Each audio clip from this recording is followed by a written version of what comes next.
Hello friends, আমি চলে এসেছি আমি কার্তিক আমার নতুন ইউটিউব চ্যানেল টু সাইড কিচেনে। আজকে আবার একটা নতুন রেসিপি নিয়ে। আজকের রেসিপি হচ্ছে মটর ডাল সেদ্ধ ভাজা রেসিপি।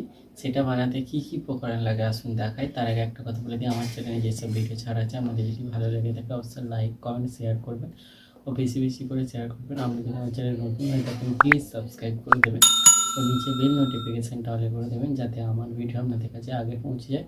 তাহলে চলুন মটর ডাল সেদ্ধ ভাজা রেসিপি বানাতে কি কি উপকরণ লাগে আসুন দেখাই।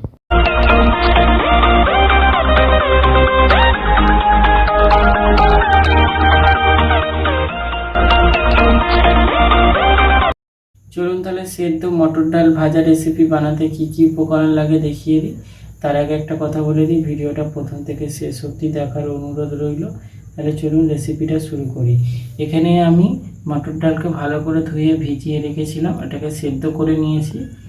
এখানে পরিমাণ মতো নুন নিয়েছি, ধনে গুঁড়ো নিয়েছি, জিরে গুঁড়ো নিয়েছি, এখানে পরিমাণ মতো সর্ষের তেল নিয়েছি, আর গোটা জিরে নিয়েছি, আর 3টে শুকনো লঙ্কা নিয়েছি।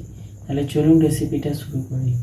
গ্যাসটা জেলে কড়াটা বসিয়ে দিয়েছি, কড়াইয়ে তেলটা দিয়ে দেবো, শুকনো লঙ্কা 3টে দিয়ে দেবো, গোটা জিরেটা দিয়ে দেবো, ডালটা দিয়ে দেবো, একটু ভেজে নেবো হালকা করে।